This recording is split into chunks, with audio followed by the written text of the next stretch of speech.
Hot seat Ujiarpur को बनना ही चाहिए।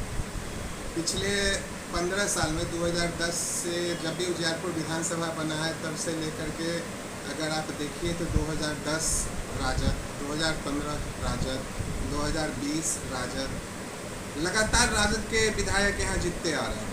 राजद से आते हैं, राजद मानसिकता के लोग हैं, विकास से कोसों दूर चरवाहा विद्यालय चलाने वाले मानसिकता के लोग हैं। तो जो भी विकास का कार्यक्रम हमारे आदरणीय प्रधानमंत्री नरेंद्र मोदी जी और हमारे यहाँ के सांसद आदरणीय नित्यानंद राय जी भेजते हैं, उसके ऊपर उस सांप की तरह कुंडली मार के बैठ जाए। भूपेंद्र कुशवाहा जी यहाँ के माहौल में फिट नहीं बैठते हैं। अगर उम्मीद है कि यहाँ हम कुशवाहा होने के नाते सीट ले लेंगे तो 2015-2010 के चुनाव को उनको ध्यान देना चाहिए था। वो अच्छे नेता हैं लेकिन उजियारपुर के लिए उचित नहीं है और वो हवाई नेता उजियारपुर विधानसभा के लिए साबित होंगे। नमस्कार, आप देख रहे हैं स्ट्रीम बिहार। मैं हूँ सुदर्शन कुमार। अभी हमारे साथ बीजेपी नेता चंदन कुमार मिश्रा हैं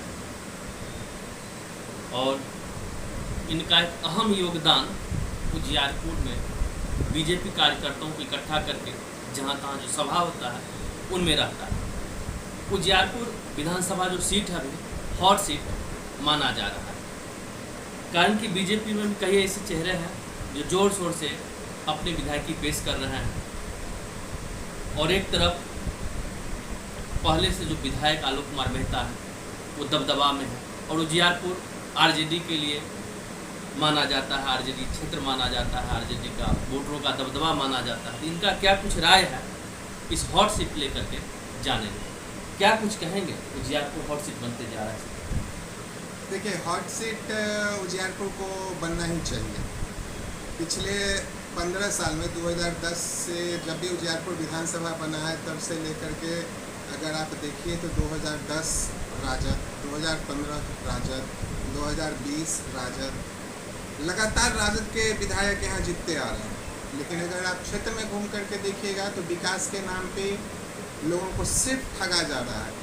हमारे प्रधानमंत्री आदरणीय नरेंद्र मोदी जी केंद्र से जो भी विकास का कार्यक्रम उजियारपुर के लिए भेजते हैं, यहाँ के विधायक होने के नाते उनका फर्ज बनता है कि वो यहाँ उस कार्यक्रम को अक्षरशः लागू करवाएं, जनता तक पहुँचाएं।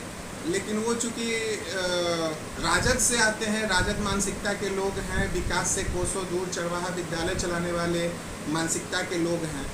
तो जो भी विकास का कार्यक्रम हमारे आदरणीय प्रधानमंत्री नरेंद्र मोदी जी और हमारे यहाँ के सांसद आदरणीय नित्यानंद राय जी भेजते हैं, उसके ऊपर उस सांप की तरह कुंडली मार के बैठ जाते हैं और जनता तक उस विकास को पहुँचने नहीं देते हैं। लगातार 15 साल से राजद के खाते में उजियारपुर विधानसभा है और विकास से वंचित इस उजियारपुर को इस बार हॉट सीट बनना ही चाहिए। एक चीज़ यहाँ पर अगर गौर किया जाए, उजियारपुर विधानसभा जब से बना कुशवाहा प्रत्याशी बन के आए हैं, क्या लग रहा है कुशवाहा का दबदबा तो नहीं? देखिए, मैं सबसे पहले आपको बता दूं, भारतीय जनता पार्टी जातिवाद में विश्वास नहीं करती है। कुशवाहा, यादव, सवर्ण, फलाना ठिकाना, ये भारतीय जनता पार्टी का मोटिव नहीं होता है, ये उसका एजेंडा नहीं होता है कि जाति कोई हो उससे फर्क नहीं पड़ता। लेकिन आपका सवाल है कि यहाँ से लगातार कुशवाहा ही विधायक बनते आ रहे हैं, कुशवाहा बहुल होने का ये फ़ायदा तो उनको नहीं मिल रहा है। तो मैं आपको 2010 से एक रिकॉर्ड याद दिलाना चाहूँगा। आप पत्रकार हैं, आप भी इस रिकॉर्ड को निकाल के देख सकते हैं। 2010 में राम लखन महतो जी और दुर्गा प्रसाद सिंह दोनों कुशवाहा। राम लखन महतो जी पूर्व में मंत्री भी रह चुके हैं, लेकिन यहाँ पे राम लखन महतो जी को जो वोट आया वो लगभग 30 या 32 हज़ार के आसपास आया और वो हारे थे लगभग 40,000 वोट के आसपास से। राजद जीता, दुर्गा प्रसाद सिंह जी जीते थे, चूँकि इसलिए जीते कि वो यहाँ के लोकल उम्मीदवार थे और वो जीते। 2015 आप देखिए, एनडीए गठबंधन से अनंत कुशवाहा जी यहाँ से विधायक उम्मीदवार बने। उसके आलोक मेहता एक बगल थे, अनंत कुशवाहा जी भी कुशवाहा। यानी कि बात किया जाए तो लगातार कोई भी दल के अगर प्रत्याशी भर के आए, आमने सामने की बात अगर किया जाए कुशवाहा ही थे। हाँ, 2020 में ये चीज़ चेंज हुआ। 2020 में भाजपा यहाँ से चुनाव लड़ी, यादव समुदाय के प्रोफेसर सील राय जी को यहाँ से टिकट दिया गया। जो 2010 और 15 में हार जीत का अंतर 40,000 से ऊपर 60,000 तक भी गया, उस जीत के अंतर को शील राय जी ने कम किया, लगभग 20 से 22,000 पर आ गया।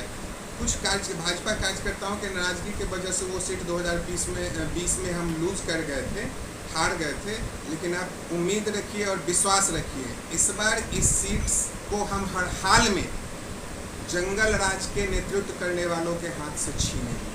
हम ही जीतेंगे, भाजपा ही यहाँ जीतेगी, यहाँ कमल ही खिलेगा। वर्तमान 2025 की अगर बात किया जाए, समीकरण की अगर बात किया जाए, तो क्या कुछ लग रहा है? समीकरण, जातीय समीकरण की बात किया जाए, देखिए मैंने आपको पहले भी कहा, भाजपा जातीय समीकरण पर भरोसा नहीं रखती, लेकिन फिर भी जो जमीनी स्तर पर जो जातीय प्रत्याशी जो भी दल के जो आला कमान में अगर भेजे हैं, जो जातीय समीकरण मिलाकर के ही भेजते हैं, क्या बिल्कुल। तो अगर जातीय बात आप करते हैं तो आप देख लीजिए, यहाँ पे इस बार ज़्यादातर क्या लगभग उम्मीद है कि स्थानीय उम्मीदवार का मांग है यहाँ के जनता का, और ऐसे में स्थानीय उम्मीदवार के तौर पर एक हमारे प्रत्याशी कमलकांत राय जी हैं, जो यहाँ से बिलोंग करते हैं, इस विधानसभा के मतदाता हैं, यादव समुदाय से आते हैं, और उनको यादव समुदाय में जो बोला जाता है, जो राजद का मुस्लिम और यादव गठबंधन, अगर कमलकांत राय जी को यहाँ से टिकट मिलता है तो वो MY समीकरण राजद का टूटेगा, 100% उजियारपुर विधानसभा में टूटेगा। और अगर वो समीकरण टूटता है, जिसका हम लोग को 110% भरोसा है, तो फिर ये मैसेज पूरे बिहार में जाएगा, MY समीकरण टूटेगा और हम इस सीट को भाजपा के पूर्व जिलाध्यक्ष उपेंद्र कुशवाहा ताल ठोक रहे हैं उजियारपुर विधानसभा में कि हमें प्रत्याशी घोषित किया जा रहा है और हम चुनाव लड़ेंगे, क्या कहेंगे इसी बात? देखिए, प्रत्याशी घोषित करने के लिए जब तक पार्टी के आला ऊपर से आधिकारिक रूप से किसी उम्मीदवार का नाम घोषणा नहीं किया गया, तब तक भारतीय जनता पार्टी का हर उम्मीदवार अपने आप को, हर कार्यकर्ता अपने आप को उम्मीदवार मान सकता है।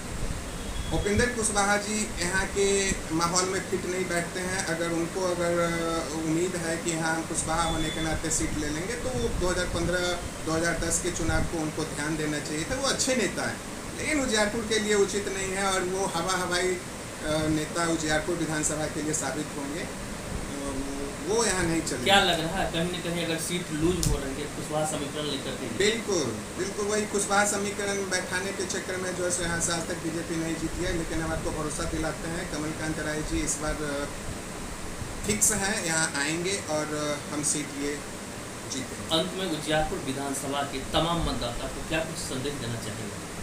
उजियारपुर विधानसभा के मतदाताओं के लिए सिर्फ एक संदेश, मन में बैठाइए, दिल में बैठाइए, उजियारपुर का मतदाता ही उजियारपुर का नेता होना चाहिए, और मैं मांग कर रहा हूँ, आप भी मांग कीजिए। धन्यवाद।